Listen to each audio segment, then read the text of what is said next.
Why is a niche valuable for a lawyer's business development? Any marketing person will tell you that a key to long-term success is to have a well-defined niche.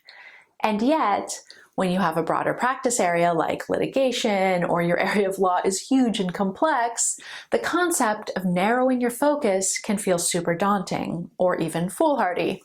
So for today's topic, I'm going to talk about Jim Collins' flywheel concept and how that applies for lawyers, and specifically how it applies to a niche practice. In his classic business book, Good to Great, Jim Collins introduces the flywheel effect. An actual flywheel is a mechanism that's part of engines. In reality, it looks like this, but personally, I prefer to visualize it as looking like this. Anyway, the flywheel effect combines two concepts. First is the idea that to create a great business, it doesn't just take one big push or one brilliant initiative, but rather it's a cumulative process of gradual improvement where you keep pushing in the same direction over time. A flywheel is hard to get moving for the first rotation because it's really heavy or there's a lot of resistance. But as you keep going, it gets easier and easier and ends up spinning very quickly and essentially creates momentum of its own. The second aspect of the flywheel concept is that it's a way of defining your business strategy. The goal is to distill your recipe for success to just 5 or 6 elements that form a virtuous cycle. Basically, the elements reinforce each other through a feedback loop. Each part of your flywheel should lead naturally to the next part, which leads to the next and the next, creating more and more momentum. In Turning the Flywheel, a monograph to accompany Good to Great, Jim Collins describes how he helped Amazon define their flywheel. Amazon offers low prices on more items. This brings more customers to its site. Having so many customers attracts third-party sellers.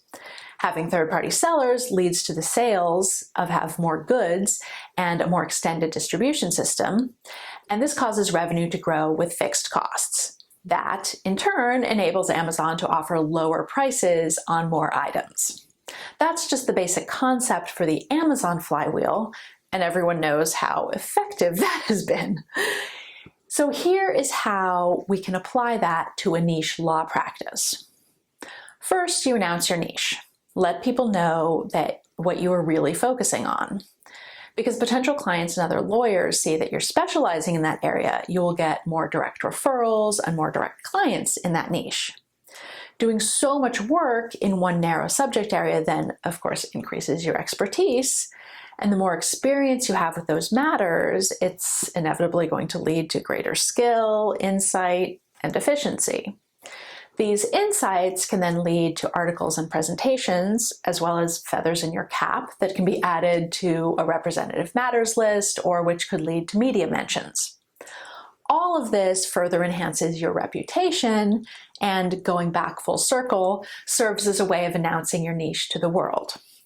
The trick to making the flywheel spin faster and faster is that you don't just rely on the momentum intrinsic to the flywheel, you also need to work separately on each of the individual elements that make up the flywheel. For example, by announcing your niche, you will attract referrals. However, the more you network, develop a strong elevator pitch, and make a practice of giving referrals, the more likely you are to receive numerous good quality referrals. It is the combination of identifying the elements of an effective flywheel plus engaging in business development activities that are designed to highlight or enhance each of those elements that leads to strong momentum and a successful practice. If you are enjoying these weekly videos, please like and subscribe.